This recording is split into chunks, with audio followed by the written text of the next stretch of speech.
How do you combat yourself starring in a porno? The unfortunate reality of that is technically there's nothing you can do. Deepfakes will only keep getting better. It's just the nature of the beast. Today we serve some of the largest brands that you can think of, whether it's Netflix, Facebook, Google. We actually help them in doing their cybersecurity risk assessments. One of your big threats can actually be your own team, insiders. Oh, okay, wow. There's a very long list of hackers who just hack for fun.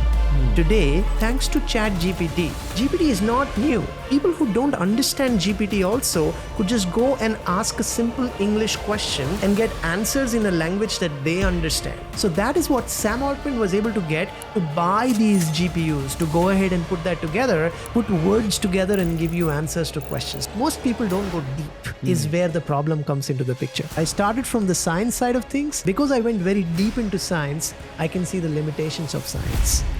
What's going to be the nearest and next mind-blasting real-world application which uses AI and or robotics? Saket Modi is one of the best science and tech minds that I've had on the show. He's the founder of the global organization Safe Securities, which is one of the world's leading cybersecurity firms.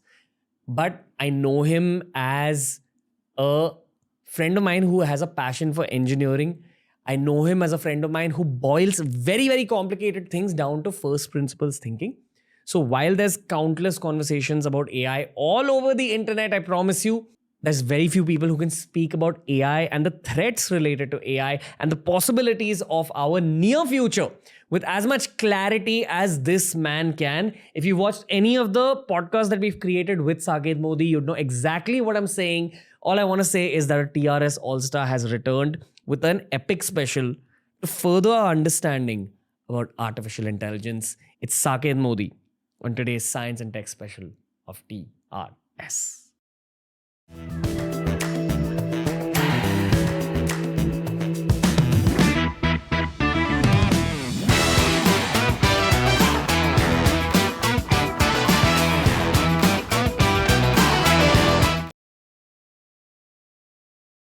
TRS All-Stars back in this one. We have Saket Modi with another technological special. How are you, Mr. Modi? Very well. The podcasting king of India. It's an honor to be with you once again. Thank you for having me on your show, Ranveer. No, thank you for being here. I think this is our fourth time. As I was telling you before the camera started rolling, there's very few guests that I get who can boil extremely detailed, complex concepts down to first principles thinking and down to the basics. So I think the audience we have here is ranging between the ages of 5 and 75. So it's going to be a fun conversation because there's so much going on about AI. There's so many AI podcasts, but we're going to talk about the threats that AI will bring. This is going to be a bit of an Age of Ultron, Terminator style conversation as well. But maybe we can just begin with how are you? What's happening in your professional life? Because now people know you as the cybersecurity king, but it's been almost a couple of years since I last saw you. Yeah. And 2 years is a very long time in your world, especially considering the way AI is evolving. I'm sure that's had a big role to play in whatever's happening in your professional life. You know, in startups, you have a special metric to measure time, which is called startup time. What that means in a very simple way is that, according to Einstein, the theory of relativity is that time does move at different speeds depending on where you're actually observing time from. So all I will say is that, yeah, being in a startup, it doesn't feel like 2 years because it feels like yesterday I was with you here and you'd moved into your new studio and look, you've done incredible things. We've been very fortunate also. So we've done well. We've globally expanded. We've grown continuously both years, last 2 years, over north of 200% year over year. Good part of being a SaaS company is, your 85-90% gross margins. Today we serve some of the largest brands that you can think of, whether it's Netflix, Facebook, Google, Discover, MasterCard, some of the largest names around the world, whether it's retailers like KFC, Victoria's Secret. We actually help them in doing their cybersecurity risk assessment. So yeah, in short, I've been very fortunate. Bit of a rude question almost, but have you also grown because these people are that much more threatened nowadays? Yes. However, they're more threatened because they're more digital. What does that mean? That simply means that almost every business that you would talk about today, which is large enough and aspires to grow at a pretty fast way cannot sustain itself if it's not digital. You have to be digital. You can be a manufacturing company, you can be a retail company, you can be a automobile company, doesn't matter. You have to be using technology. So the proliferation of technology and the attack surface from technology, the explosion of data, the explosion of using techniques around technology, one of them being AI, as you mentioned, and there's so much more, is really the reason why when the attack surface becomes that big, by natural, course of action, there'll be more people who are trying to attack your new way of doing things. And therefore, there are more attacks. And therefore, you feel more threatened. The last piece on those lines is hacks on technology 20 years back, 30 years back was only impacting your back office.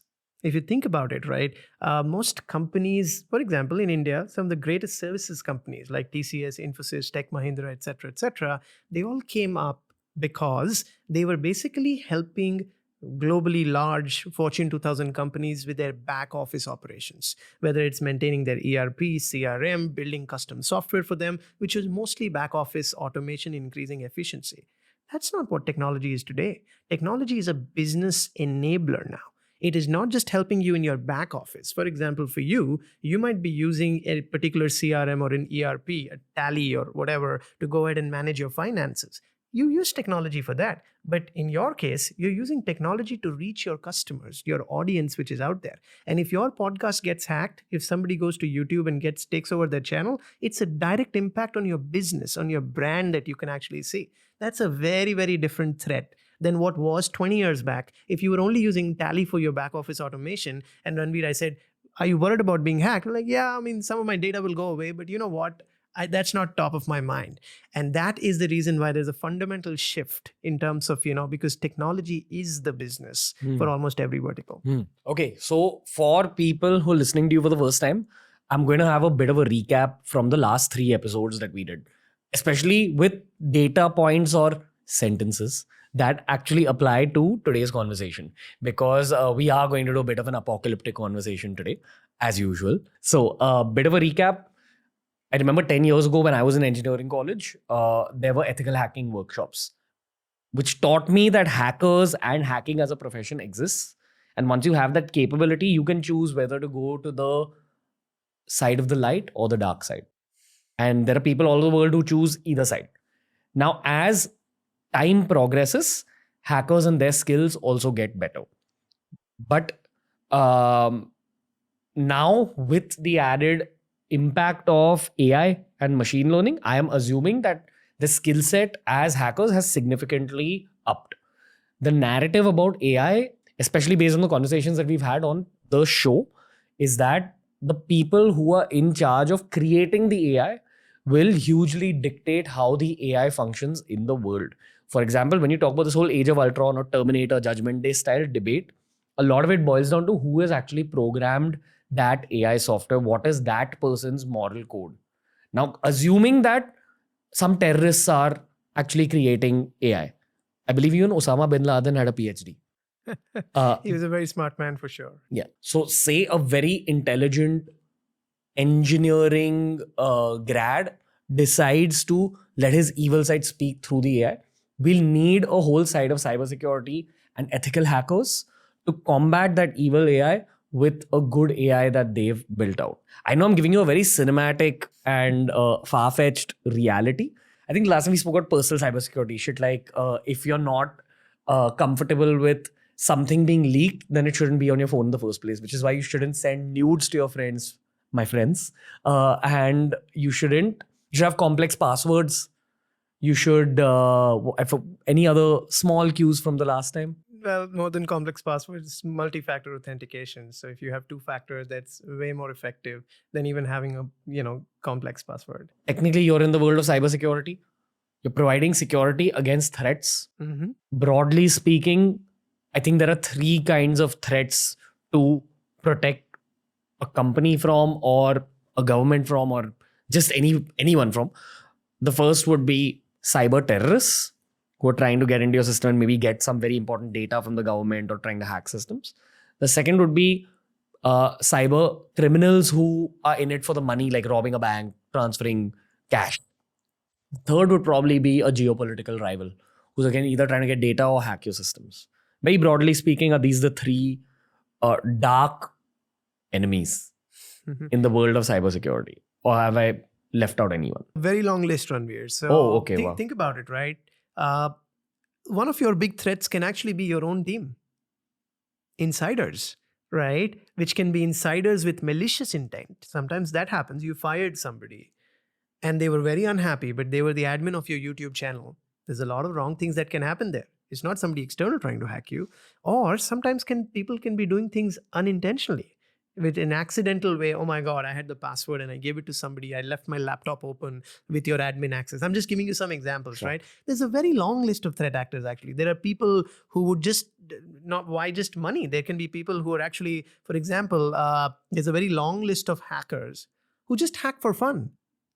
Just fun, like raw fun, right? So these are like a ton of these cyber criminals. They will want to make a statement. For example, right, the Russia and Ukraine war started, right? There were a lot of people. These were not state sponsored, but they went to every key website of Russia and they actually bought a lot of that down. There was this big hack that happened where the ride sharing app of Russia was hacked and somebody ordered all the cabs at the same point, just to make a statement that, so I'm just saying there are different motivations on why people hack, right? And that can be very, very broad spectrum, which is there. So I would say that, there are various facets to it, depending on what kind of threat actor you're talking about. Got it.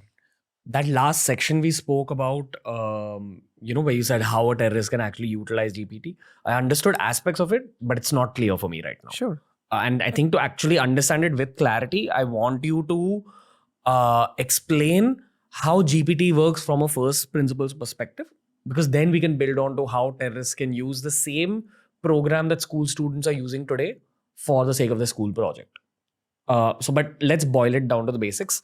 I'll have a shot at it based on what our common friend Dr. Ritesh Malik had explained on this very show, which is that basically a very raw way of understanding AI is you're trying to mimic a human brain, but through building machinery. Now, your brain is a collection of neurons, which could be understood as transistors or could be understood as yes and no gates. Like everything is in binary. That's the basis of how computers work in general. Now, if you're able to simulate a software that is sort of like the human brain, but inside a computer, eventually you can feed it with a lot of data and you can train it in the same way that you train a baby. I know I'm boiling down very complex concepts to basics, but I'm trying to hasten up the conversation so that we can get to GPT. You train the software in the same way that you train a baby. You say, this is the color red, this is the color blue, this is the color yellow. And eventually it starts recognizing different colors as that's red, that's blue, that's yellow. Very rudimentary, a way of explaining it. Now, if you're filling it with enough data, it'll probably evolve in the same way that a human baby evolves and grows up. Now, the thing is, if you feed it even more data, eventually it can get the intelligence of a human adult, which is what we are seeing with GPT, or it can at least make itself be perceived to have the intelligence of a human adult.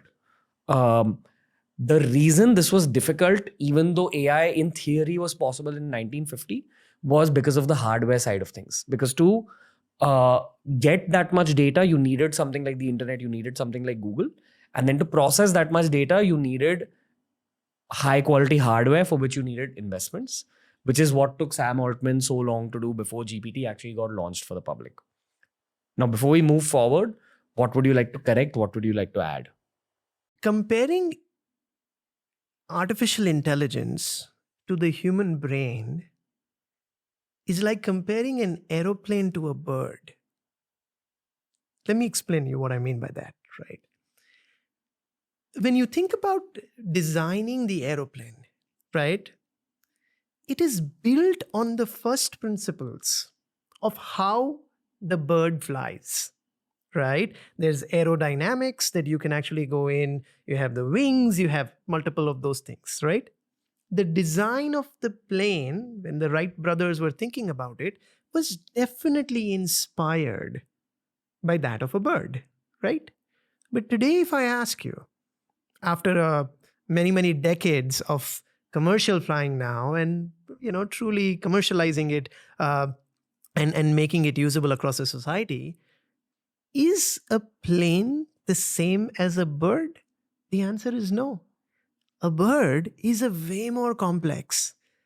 It is a way more sophisticated being, because what you're thinking about a bird is what it can do to fly, right? And by the way, birds don't quite fly the way planes do today because of the engines and the rockets and everything else. There's a very different mechanics. But are the first principles when it was inspired the same? The answer is absolutely yes, right? Exactly, it is the same way in which when we thought about, and this is where we'll start double clicking, whether it's artificial intelligence or machine learning or deep learning in neural networks. Since you mentioned human brain, I'm guessing you're referring more about neural networks, because we have neurons and we have neural networks which are out there. Was it inspired by that? The answer is absolutely a yes, right? But today, what neural network has become, and how the brain actually works, which, by the way, almost nobody truly understands, right? If you want, I'm happy to double click there also, because when you think about the human brain also, there are different ways of looking at that. The first and the most obvious way, when you talk about brain and intelligence, for example, right, is what the Oxford Dictionary will tell you. What is intelligence according to Oxford Dictionary? The ability to absorb and apply knowledge. That's the definition that Oxford Dictionary gives you, which in my mind is the lamest explanation that you can give to the word intelligence. You come one level higher, you get what, say, Alan Turing, the father of, he wrote this amazing paper called Can Machines Think, right? And this was basically machines and intelligence. And he opens that paper by saying that can machines think? And he actually made this thing called the imitation game, where he had this Turing test where he goes ahead and basically says that, look, the day a machine can replicate a human, so suppose Ranveer is sitting there, I'm here as a human, and here is a computer, and you don't know who is what. I have blocked that view from you. Every time you ask a question and you get an answer, if you cannot be sure on who's a computer and who's a human, that basically means that I'm able to imitate the other, and the day it will happen that more than 70-80% of the times you will actually decide wrong who's a computer and who's, and the computer can mimic or imitate that it is a human being. That is where he said computers could think, which again in my mind is a very shallow way of looking at intelligence, right? If you want to come one step even deeper. 1 second. So did ChatGPT qualify for that Turing test? No, not only qualify, they crushed it, right? So obviously, and now that test is no longer even spoken about. Like, was it the first time that that test actually got answered? Because I'm sure this must have been developed in theory. This was 1950s, right? But it happened in 2022.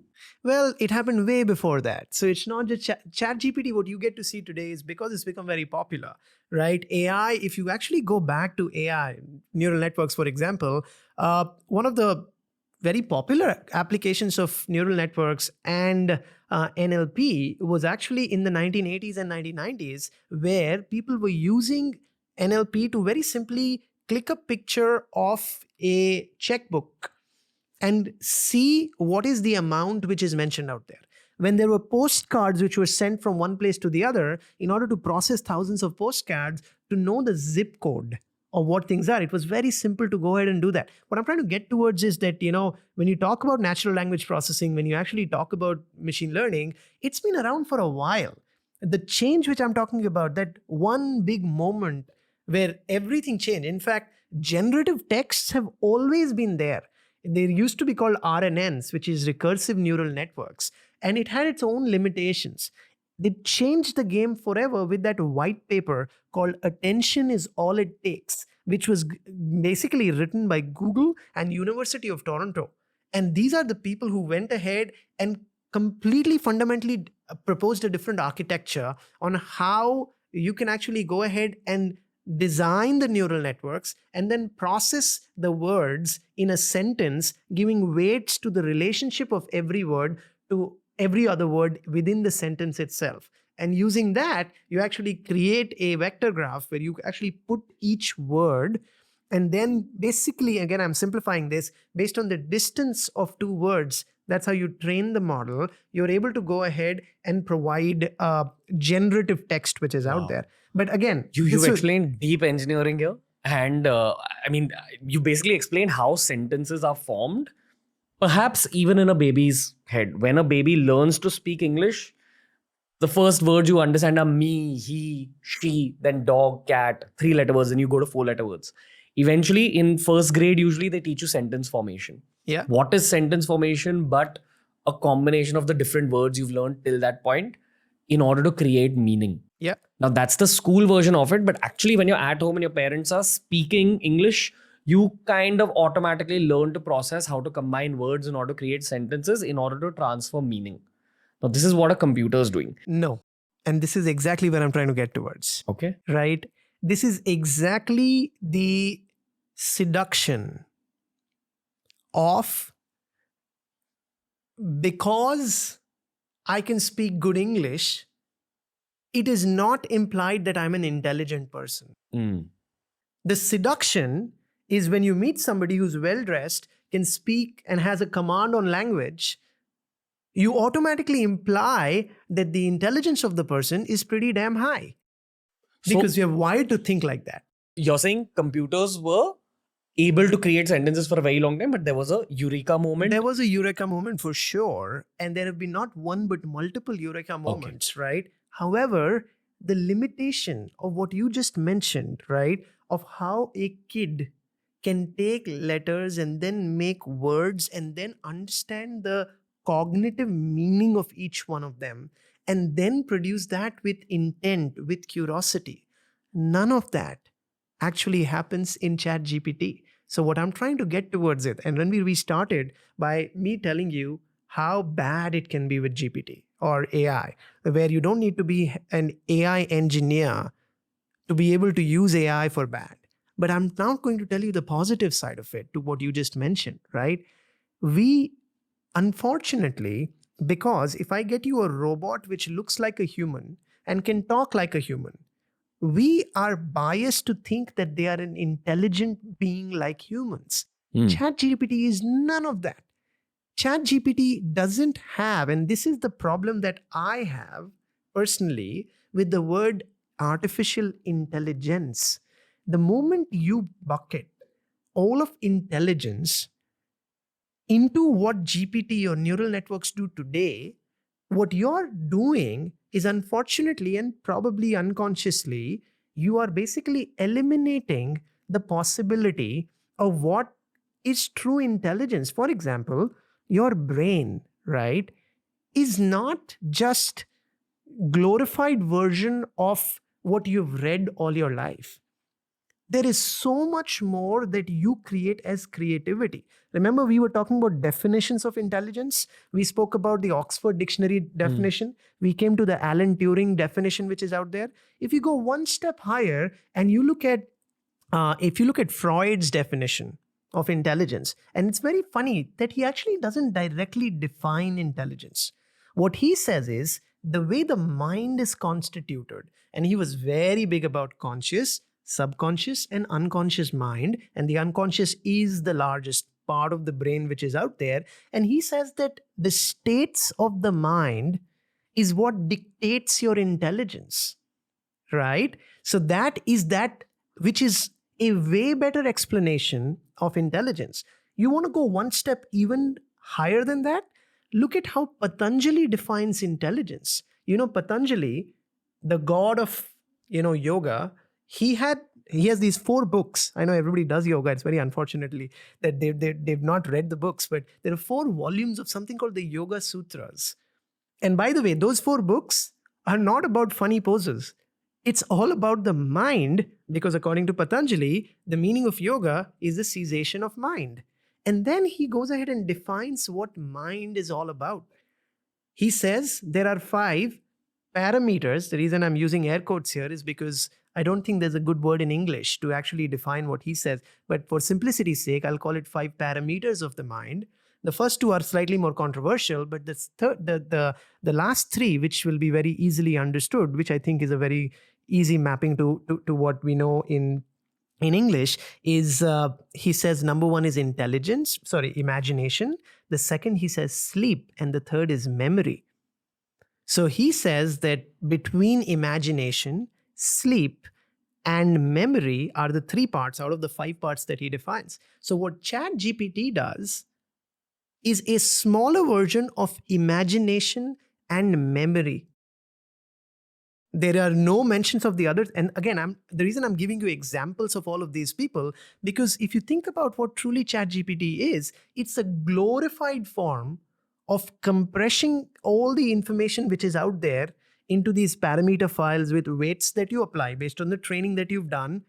And based on the training that you've done there and the parameters you've applied, it basically goes ahead and does a VLOOKUP. In other words, it does a lookup. If you have a big Excel sheet, right? You want to look up a particular data in a particular row or a column, it will do a very smart VLOOKUP and give you where and how things are. For example, it's very unfortunate, but the way I'm, again, super simplifying this, right? When I said parameters, 70 billion parameters, 170 billion parameters, what are these? These are basically every word that you can think of. They are placed on a multi-dimensional, I'm simplifying it because I don't want to make this super complicated, but they are stored on a multi-dimensional, coordinate system. For simplicity's sake, imagine there are only 2 dimensions, X and Y. So what happens is, imagine if the English dictionary has 20,000 words. Based on every single training for every line that has been written on the internet, it will say every time the word Ranveer was there, the word podcast was almost always there. So there is a weight, there is an attention between these 2 words which are very close to each other. So in the space, I'm simplifying it to make it 2-dimensional, it will store a coordinate called Ranveer and it will store a coordinate called podcast, right? And then all the training that you will keep giving, it just keeps throwing all the numbers in other words, the actual, words. It's actually not words. You convert that into numbers. But again, we don't have to get into like super technical details. So it is storing every word as a coordinate on that particular graph. And then every time you train it with more data, it goes ahead and then looks at the relationship between the attention weights, it's called the attention weights, between these 2 points or what you're prompting, and then it gets you something which is the closest attention for that particular word with some other word which is out there. ChatGPT is not creating things which are coming out of intelligence. And again, this will go back to what is the meaning of intelligence? And let's define that. If you want, I'm happy to double click there. But that's what I said, that if you go into all of these things and put things together, you will see that what is coming out from there is a dimension of intelligence. It is definitely intelligence, but it's like you seeing a black and white movie and saying, this is all there is to experience in life. That's it. You want to see the sunset, you want to actually be there on a beach and experience something? No. See a black and white movie and just call it, this is all that there is to experience. It's not a very smart way of looking at it. My question to you is actually about Sam Altman and ChatGPT. I'm assuming that Sam Altman knew about this rewriting of LLMs and thought to himself, maybe I could create the next big company in the world. Very quickly, if we could go over kind of a bird's eye view of Sam Altman's journey in creating OpenAI. What did it actually take to create that company? Because I'm sure there were other people trying to do this for decades. What was different here? So I will give you the high-level view, Ranveer, because as a geek and a nerd, right, I'll give you the details around the technical breakthroughs and what enabled this to happen right now. What I have not been following very closely is the specifics about what happened internally, blah, blah, blah. I do know this, that OpenAI was never a company. It was a not-for-profit company. Well, it is also a company, but typically you say company, generally that implies for profit, right? So OpenAI started as a not-for-profit, right? One of its investors in the early days, they raised $1 billion, was Elon Musk, right? So there were multiple people, some very, very incredible. In fact, I think at that time, the CEO of Infosys, Vishal Sikka, was one of the investors in OpenAI, right? So what I'm trying to get towards is that there is a lot of people who came together to say that, look, AI needs to be solved and needs to be solved for the right ways and doing the right things. And it doesn't need to be solved to become profitable. It needs to be done so that you're doing well for humanity, right? Now, well or not well, that's again part two if you want to double click on, because they created a super powerful tool, right? Now, a lot of people will use that, unfortunately, for the wrong reasons. And a lot of people are using it for the great reasons also. So coming back to what you mentioned, right? Let's talk about LLMs, right? Just so that, because you talked about the evolution, right? And just so that everybody understands this, right? Artificial intelligence is the superset. Within artificial intelligence, then there is something called machine learning, right? Within machine learning, there are various kinds of machine learning that can be there. It could be supervised machine learning, unsupervised machine learning, all your Google ads that you see, your Google News that you see, right? That happens from clustering, which is the unclassified or non-supervised machine learning which is out there. But coming back to say the supervised machine learning side of things, right? That within supervised machine learning is where LLM fits, where you're actually supervising how a particular machine is learning a particular thing.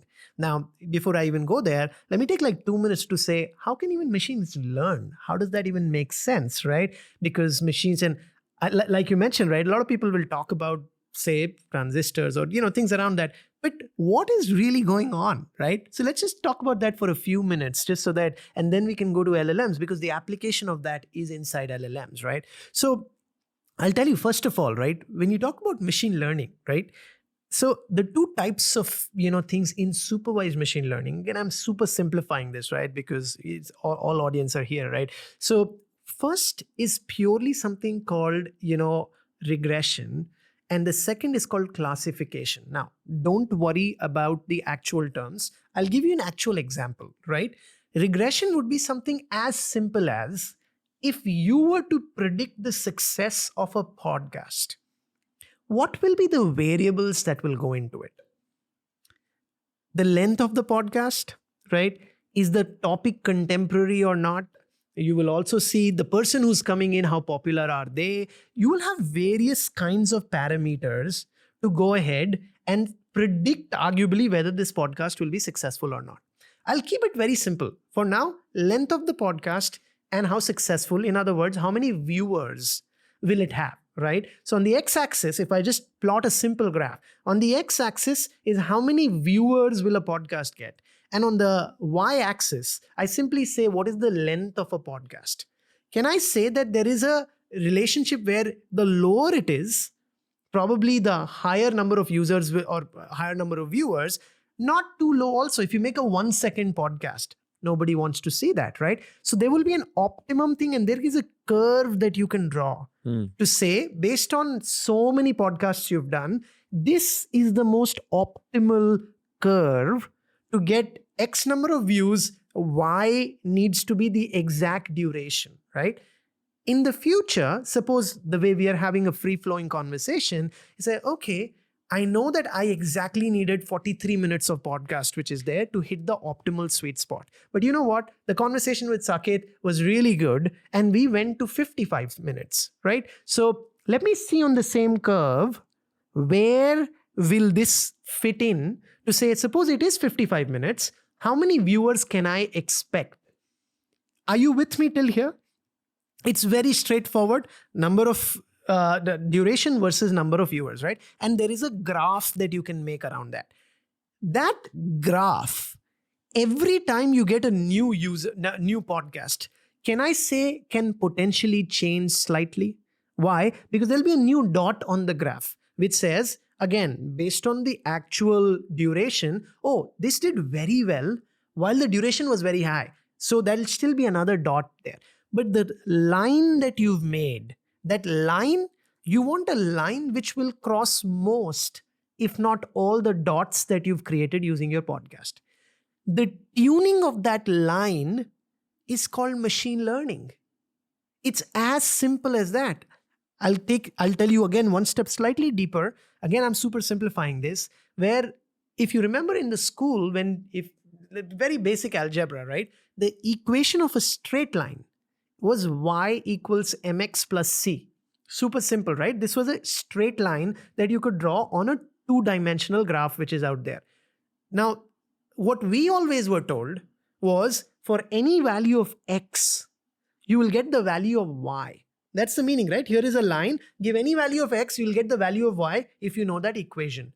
We always thought m and c, which were constants, were constant. It's only y and x which is actually changing. In machine learning, you tune the m and c. It's really that simple. Again, what I'm trying to say, I'll take a step back.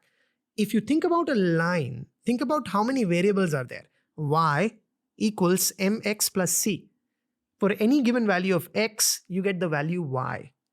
M, which is basically the slope of the line, and c, which is supposed to be the intersection with the y-axis, were always supposed to be constants.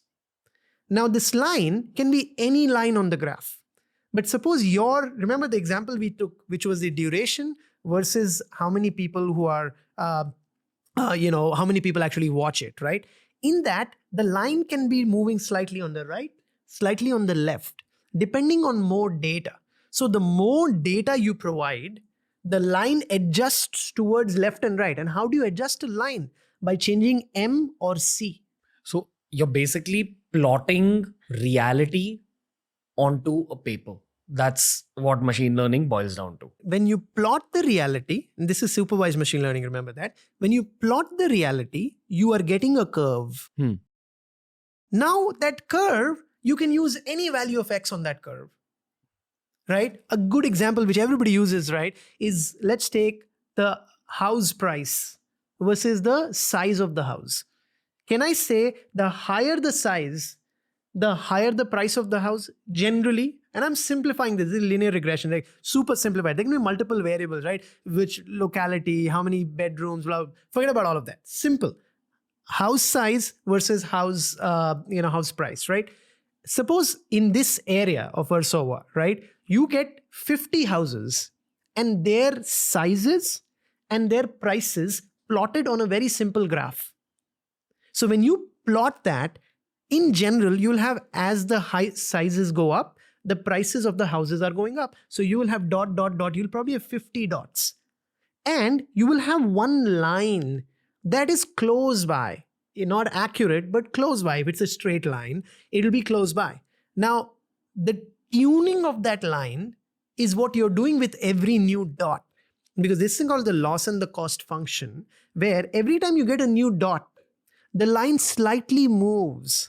And that moving line, the final line which is coming, and every time you get, oh, here is another 100 houses and the data for 100 houses. So now I can move the line more so that the distance between the line and the majority, if not all the dots, is the least which is out there. That's the cost. You reduce the cost between every new data. So now forget about the data that you already had. If you're you're a real estate agent and you say, okay, now I'm looking in this society, a house with X square feet. What is the corresponding price of that house? You just have to look at that graph and say, okay, for this X, which is the size of the house, the Y, which is the price of the house, should be this. And you can accurately. Now I've super simplified this because it doesn't always is a straight line. You can actually make it a curve because house prices will not increase infinitely with infinite, they'll actually become flat beyond a point and you can't even get houses which will be beyond a particular size, etc., etc. And then, out there also, when you actually look at something called logistical regression, when you do classification, whether this podcast will be successful or not, right? Whether this is spam or not, whether it'll rain today or not. That's where you use something called the sigmoid function, where the output is always 0 or 1. Right now, the output was regression, which is like, it can be any price for any given size which is there. I have to pull you back to Sam. Sorry. Because I understand what you're saying, but people will tune out and all this. Got it. So again, since you said, That was machine learning. Let's now come to LLMs, which you were talking about, Sam Altman, because he used that for GPT, right? So in 2017-18, right? Remember, all of GPT is based on natural language processing, NLP. NLP is not something new. It has been around for a very long time. It used this principle called RNNs, which are recursive neural networks. What does it do in a very, very simple way? Is again, it would do the same training which I spoke to you about. It was a neural network. However, it was unidimensional. So what it'll do is Ranveer likes to, and almost every time it will tell me do podcasts because it has learned enough places where the relationship for the next word which needs to be predicted, and that is recursively coming in, and it was very, very linear in nature.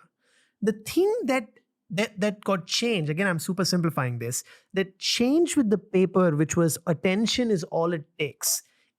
That changed this because it says, instead of thinking about relations of word from one word to the other, if I write Ranveer likes to do podcasts, and I write the same line on the parallel to say Ranveer likes to do podcast, there is a attention weight between every word that I can draw between Ranveer on the left side, because think of this as written in two lines, Ranveer and Ranveer likes, Ranveer do podcasts, right?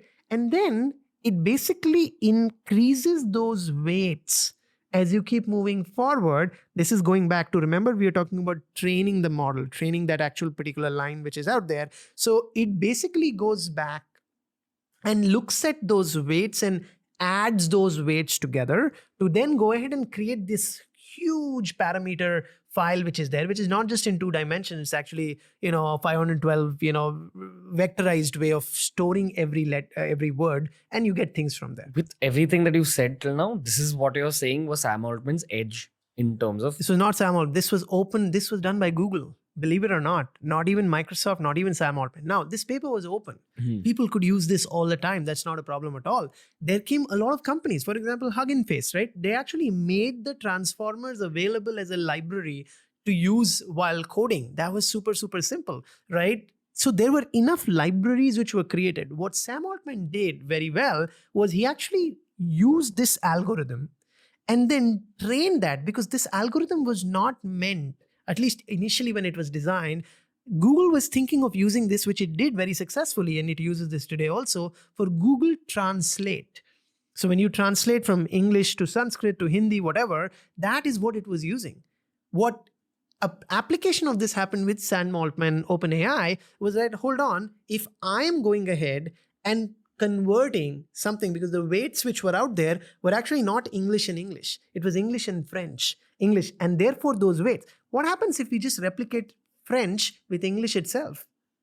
So if you do English and English, you will be able to go ahead and forecast or predict the next word depending on the angle or the distance between those words which are stored in that particular space, and that becomes the next word generation. It is not coming out of an if and else statement or an intelligence from that way. I mean, this is still intelligence, but as I said, it's a one-dimensional intelligence of basically compressing a lot of data, storing it in a very, very intelligent way with the weights. That's why I said parameters and weighted dictionary is what I said. And once you store that, once you ask a question or you're saying complete this sentence, it simply goes back and looks at the weights, gets that data, puts that together, and gives you the answer which is out there. That is what GPT has been doing, and that's what Sam Altman did. And it definitely was a phenomenal thing that he did. But again, as I said, this is a unidimensional, intelligence which actually comes into the picture. And the last but piece, what did OpenAI do different versus all the other companies which are trying to do the same thing? there were almost nobody which was trying to do this. And I'll tell you why I'm saying this, right?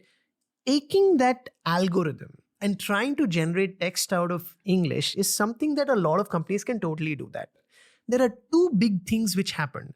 Because of that white paper, recursive neural network, which is the old way of doing NLP, was very linear. So even if you gave 10,000, CPUs or GPUs, right? It would still go from one word to the other, to the other, to the other, to the other, in creating those weights and in creating those mappings which are out there. The new architecture, which is where transformers comes into the picture, that's where attention weights comes into the picture, could actually allow you to go deep into the relationships of every word with every other word in the same sentence. Now, what that allowed was, think of a movie going from black and white to three-dimensional, not even two-dimensional. Firstly, before that, like 30 seconds on GPUs. Most people, hopefully, at least, the younger people would know GPUs. What do you use it for? Gaming, right? GPUs, NVIDIA always has been the number one when it comes to getting great, because what is required in a great game? Parallel processing. What do you need? You need the whole scenery. You need the character. You need me taking up my hand, shooting, killing, whatever, right? All of those things happen in parallel. You can't say, okay, I clicked on it, now something will happen to just that one pixel or that one person and everything else doesn't change. No, that's not how gaming works. Gaming was all about parallel computing. Like right? when you're playing FIFA, each of the players that you see, they're moving everywhere. Exactly. And it's happening parallelly. Right? So if you're playing FIFA, you have 11 or 10 players, whatever it is. And each player has its own intelligence, which is out there, and they're playing things which are out there. So NVIDIA, which was the king of GPUs, right? Not knowingly, this was not a thing that NVIDIA cracked. But because of the white paper, which says that in order to get these attention, weights, now you can parallelly process the whole internet and get weights for each one of them. And to do that, you already had extremely advanced GPUs from NVIDIA, which was out there. For the sake of gaming. For the sake of gaming. So exactly. They applied it in artificial intelligence. Exactly. That is the reason NVIDIA today is a $1 trillion company. Because knowingly or unknowingly, now to NVIDIA's credit, they have phenomenal technology for parallel computing, right? That's the multi-threaded computing is what, NVIDIA is known for, right? They created their own thing around CUDA, et cetera, et cetera. But the point I'm making there is that applied to this new research that came up, applied to normal processing of data, which is out there for English, and then being able to provide things together, that coupled with if you look at the last 5 to 6 years, we've created more content on the surface internet than what we had in all of the last 50 years combined. Which is obvious, right? Look, we're just creating content. Everybody's creating content from the phone. So when you look at all of that and you put all of that together where so much data came in, right? Suppose this research was done in 1950s. Would we get OpenAI? The answer is no, we would not. Because of two things. Again, the infrastructure, the compute of the infrastructure, right? Every GPU, and just so that you understand the math also, A100 is the name of the actual GPU, which is very popular, used for LLMs everywhere, right? Facebook will today have between 10 to 20,000 GPUs, right? You will have, like all these big, like OpenAI has actually used north of 20,000 GPUs. The Indian government just said publicly that, look, we want to set up an infrastructure of 25,000 GPUs. One GPU costs approximately $10,000 to $15,000, which is 8 to 12 lakh rupees each. That's one GPU, right? Facebook will have around 15,000 GPUs, which are out there of A100s. And most of that is created by NVIDIA. That is the reason why the whole thing has gone up and shot up like crazy. Their stock price, it's a $1 trillion company today because it's become the foundation of what is required to train a neural network. Once you train the neural network, you can run that particular set of parameters in the actual program on your normal laptop.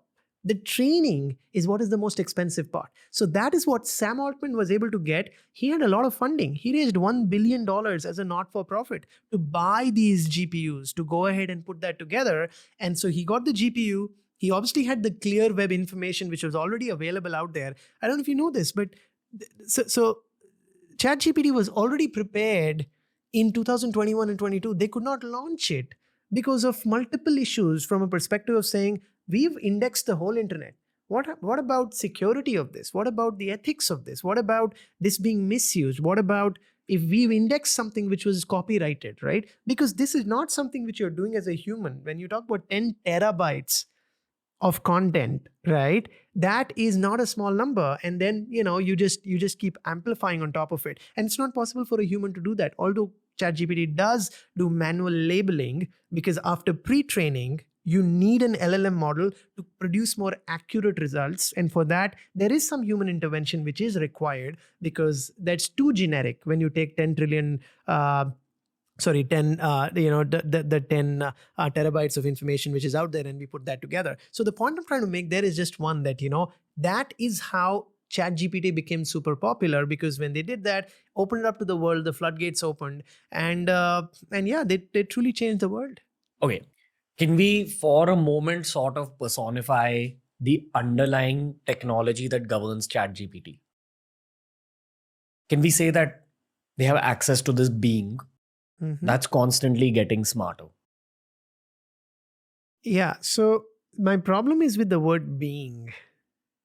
That's where we were going back to the understanding of intelligence, which is so much more, right? There's a nice story about Walt Disney, where in one of the Walt Disney theme parks, they created a stunning looking bird. And he goes there and he looks at it. He says, I'm not convinced about this bird. He said that once, he said that twice. He thought through it like for weeks, and people said, okay, we'll change the color, we'll choose this, blah, blah, blah. He said, I don't know, something feels wrong. And finally, what one of the designers came up with, he basically made that bird have a motion which actually made the heart of the bird beat. So you actually could feel that something is happening. And now he says, now this makes sense, because it feels real. The reason I say that, it's still not real, but it feels real. The reason I say that, to what you say is being, there is so much more to a being than somebody who can just put words together and give you answers to questions. So that is my problem with the word being. I think this is a great point in this podcast to bring in AGI. AGI, artificial general intelligence, you can explain from a very ABC perspective. What is it? Because the conspiracy theory is that this whole situation that happened with Sam Altman being ousted from OpenAI, the conspiracy theorists believe that they had finally, how do you phrase this, hit the point of creating AGI? So a couple of points there, right? If AGI was there... what is AGI? Okay, yeah, let's start from there, right? So again, if you broadly divide artificial intelligence into two parts, artificial narrow intelligence and artificial general intelligence. Artificial narrow intelligence is what, right?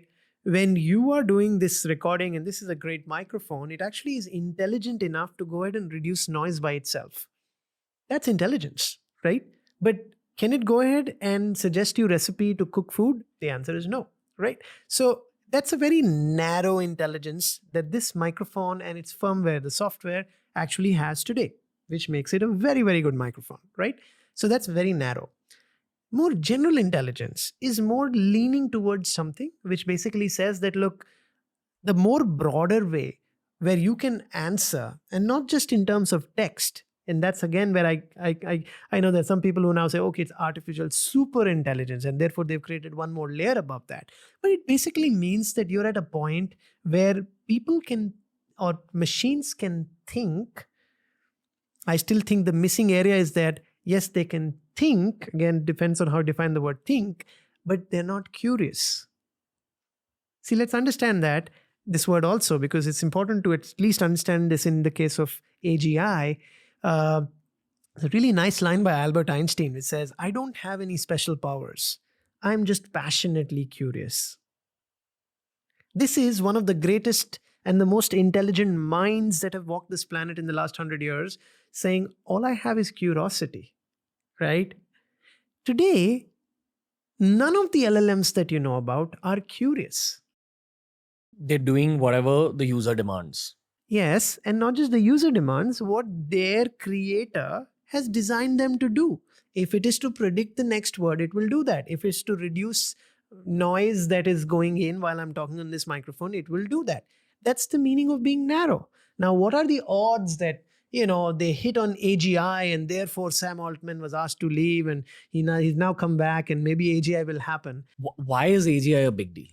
AGI is basically a machine which can think and act like these super intelligent people, whether it's Albert Einstein, whether it's anybody who's big out there. That's typically what you would call as the AGI. And again, the definition is blurry for a simple reason. There's no one definition which says, okay, because Alan Turing thought the definition was simply mimicking a human being and confusing the person who's going into the test or taking the test, saying that, look, am I a human or not? That has been beaten long back. That was an easy test to beat, right? So any definition that comes in today, instead of giving you the definition, I'm telling you, here are the most intelligent humans that have walked this planet.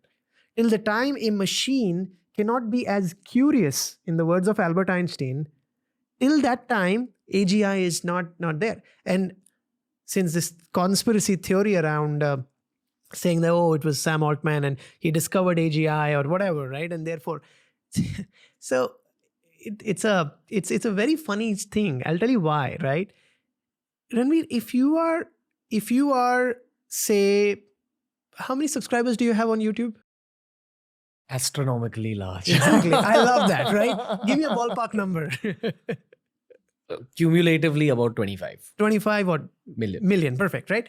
Now, if you were at 24 million today, and 3 weeks later, Ranveer has not said anything, but most probably his thing has gone to 25. That's a very real, very doable thing which is out there.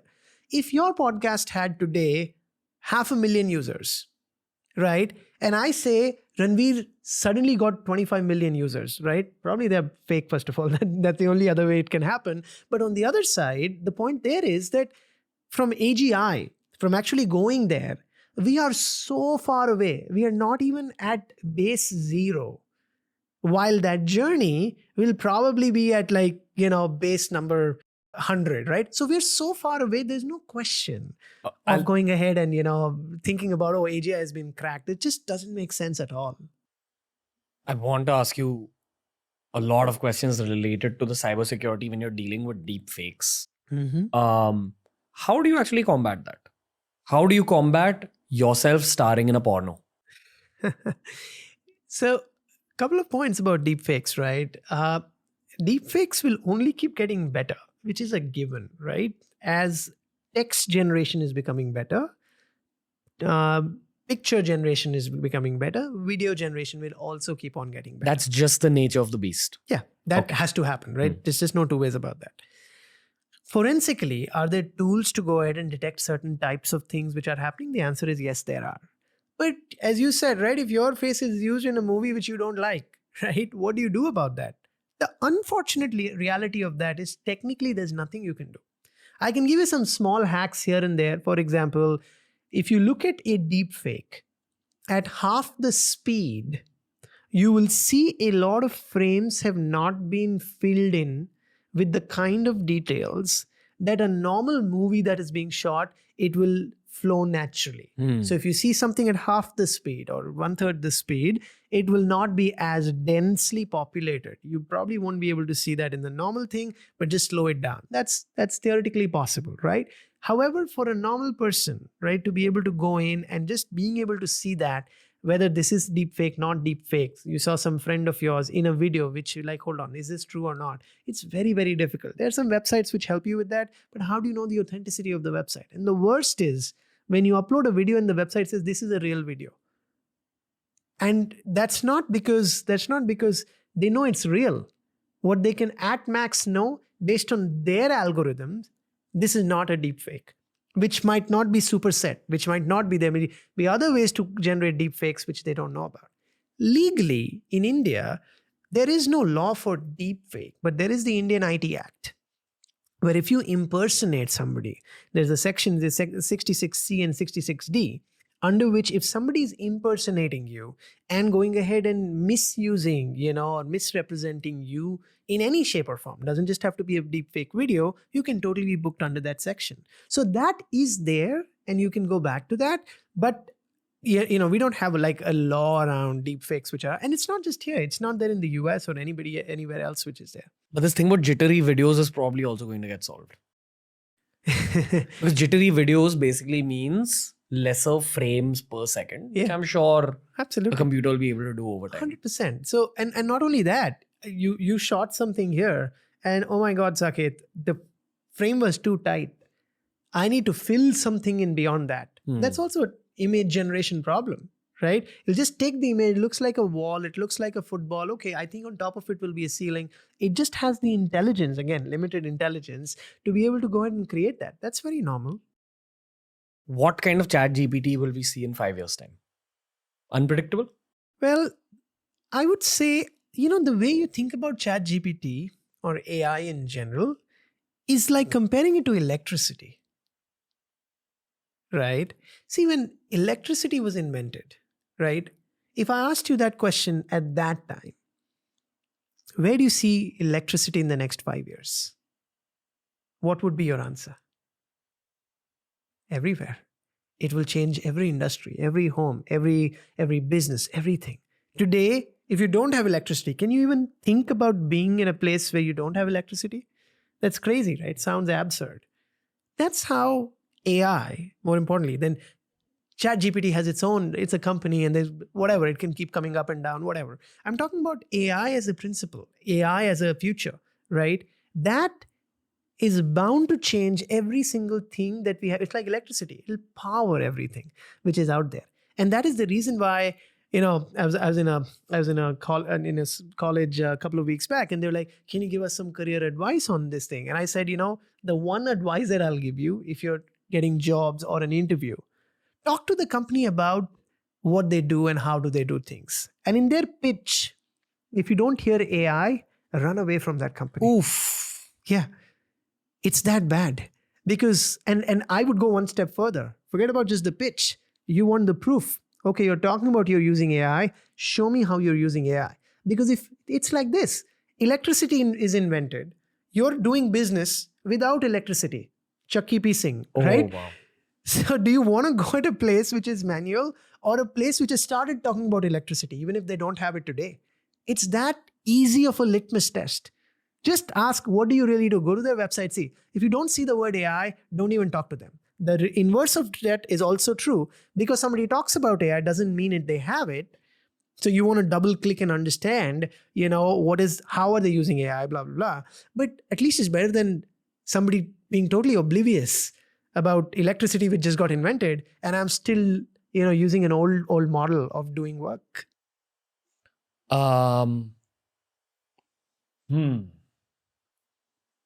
Will OpenAI topple Google as the world's most used search engine? I personally don't think so, for a simple reason that the most difficult thing to change in the world is human behavior. And human behavior always by design resists change. If OpenAI's answers were 1,000 times better and Google was doing nothing about that, and you will not get those answers there at all, it would force me to go from one to the other. In fact, there's a really nice book called Crossing the Chasm by Geoffrey Moore. And it actually says, how do you go from early visionaries to early majority? And it says the only way to go from early visionaries, which is the first front tail of the whole Crossing the Chasm, the thing that he draws, to early majority, is to go to pragmatic buyers, because early majorities are always pragmatic buyers. They don't want to change, right? And go to pragmatic buyers in pain. Now with Google, and you need to understand how Google is designed. Google and Facebook are two fundamentally different companies of how they are run. Or Google and Tesla. Tesla, Facebook, they all are run in the same way. Apple under Steve Jobs was run in that way. What is their way of doing things? Move fast and break things. Google is not like that.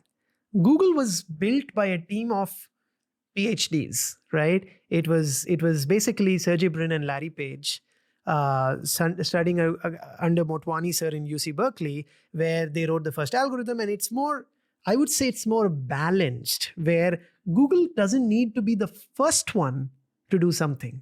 That's the DNA of that company. It will test things. It will do A/B testing. It will, like, before Google rolls out a new feature with a new color, it will have 20 shades of blue, suppose that's what it's trying to roll out, tested by 1 million users each. Apple on the other side will be like, this is the right blue because Steve Jobs is thinking this is the right blue, and just roll it out. Right? So you can actually, you know how big of a team created the iPhone? Can you take a wild guess? 28 people. 28 people was the total team. It was called Project Purple. And that's what it was. Google is very, very different. To get things done in Google, there's way more resistance which is out there. And that's by design. I'm not saying one is better than the other, because Google is also a very large company, and so is Facebook and others. So because something is first by design, Google doesn't have an issue with that. It would rather take a step back, because keep this in mind, these algorithms were actually built by a Google engineer, right? And the whole thing, because they obviously understand it extremely well, which is search. Now, it was done very quickly. And again, full credits to the OpenAI team, and they went ahead and they launched it. But I would say a year, 2 years, 3 years down the lane, if people get similar, if not crazily different answers from Google and OpenAI, and it means my behavior to change, to go from Google to a different website, which I don't know about, which is not integrated to my other apps and other ecosystems which are out there, I probably don't want to do that. Unless it's like I can feel the pain. Oh my God, every time I'm asking something to Google, I'm getting the wrong answer. And here I'm getting the right answer. That means you have a pain, right? Pragmatic buyer in pain. So if there's pain, then you go the other side. If not, this is the first side which matters. How will the big tech companies actually use AI? Coming back to your question about everyone should be using AI, now, these guys have obviously been using it for years for multiple purposes. But I'm asking you a more futuristic sci-fi style question in terms of, if you're Sundar Pichai now and you're seeing whatever's happening at OpenAI, what do you tell your core leadership about where you want to take the company in the next 5 years? You know, for the big tech companies, the question is not about how do you use AI. The question is, how do you become AI? And let me explain you the difference between the two, right? See, Google has been using AI forever. Every ad that you see is actually given to you using supervised machine learning algorithms of what is the probability you will click on something. And given what is your search history, given your emails, given all the data that Google already has about you. This is something that Google has been using AI forever. So now Sundar Pichai is not thinking about how do I use more AI. It is using AI in pretty much anything and everything which is out there, right? Whether you know it, whether you don't know it, right? Some degree of intelligence absolutely out there. The next evolution is now becoming an AI company where AI becomes the business. Not the business enabler, but the business. With Gemini that they just launched, now they are selling that. They are saying you can use our models, train it based on your data, and based on that, you're able to go and do things. That's exactly what OpenAI is doing. See, think of these LLMs. Meta or Facebook has taken a different route. They said, I will open source it. I will give this to everybody. I will train it, and then people can use that, play around with that. Maybe they like us because we are so open, because Microsoft and Google are closed. You can't see the source code of OpenAI, ChatGPT. You can't see the source code of Gemini, right? But you can see the source code of Llama 2, which is the Facebook's LLM, which is out there, which is totally public, and it's a quite powerful and very well trained model which is already out there. So the point I'm trying to make there is that if you think about it, like these companies are now in the business of selling platforms on which people can build. A parallel of that is what happened with the compute models with AWS, Azure, and GCP. See, AWS, Amazon's business was not compute. Its business was selling on a website, right? I mean, they're getting buyers and sellers on the same platform, right? Suddenly, when AWS became so big, right, which is like the demand shot up like crazy because they introduced a new concept of flexible computing, which is you pay for whatever compute resources that you use, because Amazon already had that for the Black Friday sales that they used to do every year, but that was for 1 week. And the rest of the week, the compute was useless. So they said, okay, you know what, we'll just open this up and we can run this as a project, and became so wildly successful where compute became the business. Today, AWS is a $2 trillion company, or Amazon is a $2 trillion company, not because of Amazon.com. It's because of AWS and the kind of free cash flow that produces. So the point I'm trying to make to you is, Ranveer, that because compute became the business. And then Azure saw that, Microsoft saw that, said, oh my God, I also have big data centers. I will also go in the cloud business. Google saw that. Oh my God, I have Google Cloud. I will do that. Exactly the same thing is now happening to AI. So Sundar Pichai's boardroom and his leadership is right now not talking about where we can apply AI. That's a given. That's table stakes. If you don't do that, as I said, you'll die as a company. But the next big evolution is really, how do you reinvent Google to be seen as an AI company? Look at Tesla's, the quarterly earnings call, last quarterly earnings call, which was there when Tesla stock went up. It's basically Elon Musk coming and saying, I'm an AI company now, right? Look at Mark Zuckerberg. On what basis? Oh, he has arguably one of the largest sources of telemetry of car data, vehicle information. He's putting all of that together, right? Our common friend Dhaval, who goes ahead and, obviously helps put this together on the machine learning side of things out there. And if you look at all of that coming together, the sheer raw amount of data and the telemetry that Tesla has is unlike any other car company on the planet. Because Tesla has around 9 cameras. Every time Tesla is moving, it's recording from those 9 cameras which are out there, and it takes different kinds of things from those cameras and throws that into the neural network, and then it produces the output, what it's supposed to do, understanding the intent of where you need to go, and then decomposes that into, again, the form of neural network of what actions need to be taken. Does the steering need to go left or right? Does the acceleration or brake needs to happen, right? So the process of creating a self-driven car gave them access to a lot of data over the last 5 years. Yeah. Now they're using that data to become an AI company. Correct. And selling it to other car companies who want to... No, not at all. Why do you need to do that? Just the sheer insights that you can get from there. And then produce that to make the world's most intelligent self-driving car. How do you earn money from that data? Think about it, right? If Tesla can crack the most intelligent self-driving, it can produce every Tesla without a driver's seat. Think about what happens with that. Every Uber that you see on the road gets useless, right?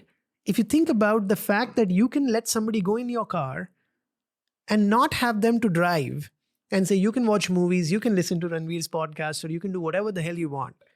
How many people would like to be in that car? Way too many, right? So the point I'm trying to make is there's too many things that can be done.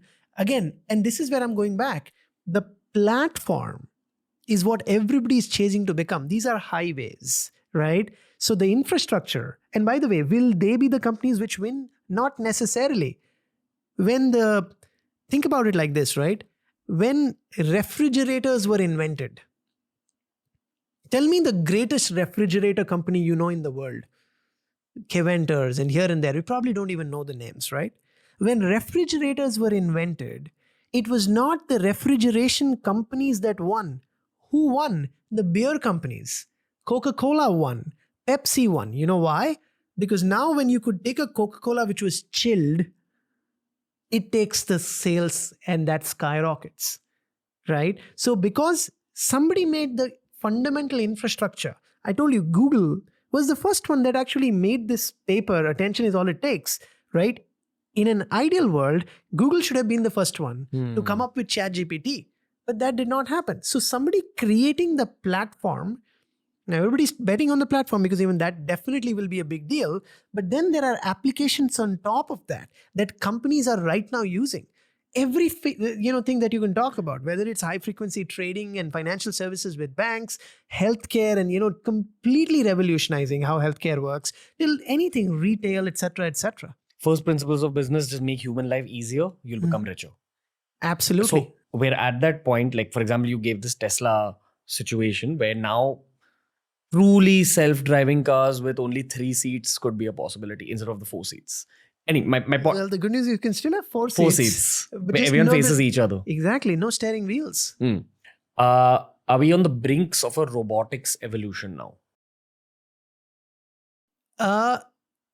So it depends on how you define evolution, right? There's a long way that we've come in robotics. And again, I think the unfortunate part of robotics is every time you see a robot which looks like a human, you think that they think like a human.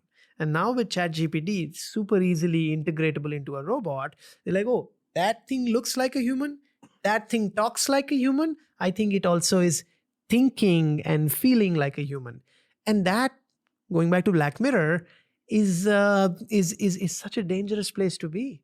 That's not, because that just means that either you don't understand how humans truly work, or you don't understand how machines truly work.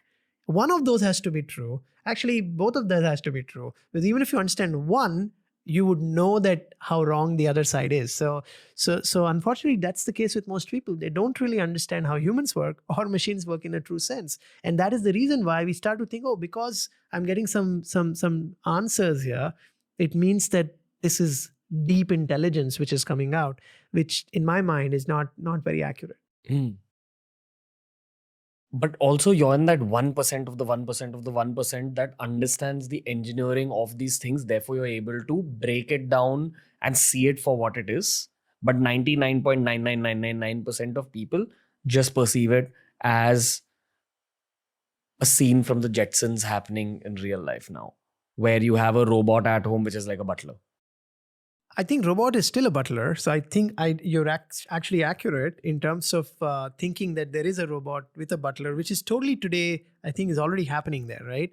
But thinking the robot will take over the world, right, is where my problem comes in. Okay. So the right? apocalyptic narratives. That doesn't make sense to me. Okay. But the application-based narratives. Of course, absolutely. And any company, that's what I said. I've gone to the extent of saying that as a young person, if you're working in a job right now, and your company, you've not heard your CEO talk about AI, quit today. It's that bad. I remember this very clearly in 2004. Okay. A relative of mine showed me a touchscreen phone for the first time. And it blew my mind. I was like, okay, this thing that you're holding in your hand, you can actually control with your fingers. Yeah. Dear Gen Zs, before that, you used to have to use buttons only. So to see a touchscreen phone for the first time was just mind blasting. I think seeing ChatGPT for the first time was pretty mind blasting as well. Yeah, totally. GPT-3 for all of us, for everyone. 100%. What's going to be the nearest and next mind blasting real world application which uses AI and or robotics? I don't know. So that I don't know about, but you're absolutely right. In fact, Bill Gates, when he first time saw GPT, this was before it was launched, he said, there are only two moments in my life that I clearly remember. And I knew that this will change the world. The first time when I saw the Macintosh with the GUI. Because imagine computer, GUI is the mouse, yes. So with the mouse, you had the graphical user interface where you could move the things and you're like, oh shit, now I know that everybody will be able to use it, right? He said, this is my second moment in life, right? Because everybody can use AI. So that's what I'm saying. It is an ultra powerful tool. But it is a tool with its own limitations. And to what you said, if 99.9% people don't understand it, the problem is that is where when you extrapolate that and you start thinking that, look, this can do anything and everything, that is not the case. It's very, very limited. There's a lot of stuff which it's totally handicapped in not being able to do. But what if you give it 100 years? I'm saying give it 1,000 years. If you give 100 years to the dog you just got, will it become a human? I'd read a Yuval Noah Harari book a long time ago, which I've reread many times. It's called 21 Lessons for the 21st Century. It's one of my favorite books. Yeah. Because it's packed with that much information. Yeah. He spoke about AI. This is way before GPT. And he said that people assume that it's all the blue collar jobs that will be replaced by AI when we say, oh, jobs are going to get replaced. But a lot of creative jobs will also definitely get replaced. And then once GPT came in, we're actually seeing that. Totally. Where the demand for a graphic designer's work has slightly reduced because you can generate a lot of images on ChatGPT. Totally. He didn't talk about art and images. In fact, he used it as a difficult problem to solve. He said that the problem that will be solved in creative domains is music. You'll be able to create a lot of music because music can be broken down into numbers very easily. This much frequency, this much amplitude. So he said that out of all the creative fields, it's actually music that will be replaced pretty easily. We've seen elements of that. There is some AI generated music, etc. But he wasn't able to predict like these graphics and all. that one chapter got me thinking about how mathematics is everywhere, all around us. Even images are basically mathematics, which is why I personally think that if we can process that much data, maybe we are sitting on the brink of a science fiction revolution, which is the basis for this whole podcast. But you're the expert. Like you're actually sitting in Silicon Valley and working on these problems. Yeah. So are we on the brink of a revolution? The answer is, I think we just saw one with ChatGPT for sure. But as I said, that the distance between what you see in movies, by the way, even what you see today with ChatGPT is what you saw in Minority Report in a lot of ways, right? And you're able to see that. But again, that apocalyptic, that evil intelligence or super intelligence, which is able to do anything that you ask them to do and create anything you want. And I was like just I was looking at this, and somebody was saying AI is so dangerous. If you tell AI that make me nail cutters and it runs out of steel, it will start using humans to create nail cutters and like some crap, right? It basically tells me that unfortunately, because that gentleman who was talking about has no ideas about how AI works, right, is the reason why he or she would even talk about something like that, right? Can you code something in AI where it actually goes ahead and goes beyond the initial ingredients and then tries to think through different ways of making a nail cutter? Maybe yes, right? But it's not like, oh, because this is gone, because there's no intent, there is no curiosity, which is there in AI. The intent is of the person running the AI. And that's why I said it's not AI replacing humans. A lot of people have said this. It's humans with AI, which will replace humans without AI. That is the big thing which is happening. Bottom line of this podcast and the end of the podcast. Thank you, Ranveer. It's always a pleasure to come and talk to you. This is the fourth of maybe 4 billion conversations that we'll have with Saket Modi in the future.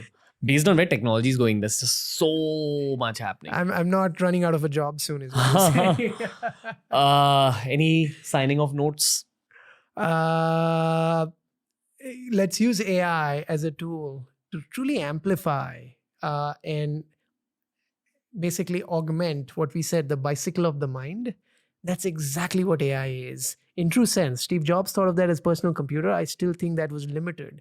This is true meaning of augmenting a lot of things that you're thinking. But thinking that this will replace emotions, this will replace human intelligence, or downgrading human intelligence is a big mistake that a lot of people will do. And this will actually take away from what could be an incredible tool that could be used to take a step towards that. But I'm assuming this is all that there is as intelligence, and this is artificially being created. I think we'll miss the boat, and I hope that people get to see that. Saket Modi, looking forward to speaking to you again. Thank you for your time. Good Thanks sir. for having me here, Ranveer. Thank you. Lots of fun. Thanks. That was the episode today, ladies and gentlemen. When I'm creating these kind of podcasts, my personal compass is always a little bit confused about whether I should make this Lex Friedman style and go hyper deep in the science and tech, or make it Joe Rogan style and kind of make it a little more general. And that's actually what I'd like for you guys to help me with through the comment section. Give me feedback on these conversations. What would you like to hear more of? Also, of course, send in guest recommendations. Also, of course, follow Saket Modi on all his social media platforms. He's a leader in his domain, and I feel Indians like this, who are earning respect, earning credit on a global stage, need to be celebrated much more by our country first and foremost. If you're an international viewer watching this podcast, please go check out our massive library of different subjects that we've encapsulated in the 4 years of running this podcast. I'd say that for the Indian listeners as well. TRS will be back soon. Saket Modi will be back on TRS very, very soon. And until next time, guys, keep learning, because the only true path to happiness is through curiosity.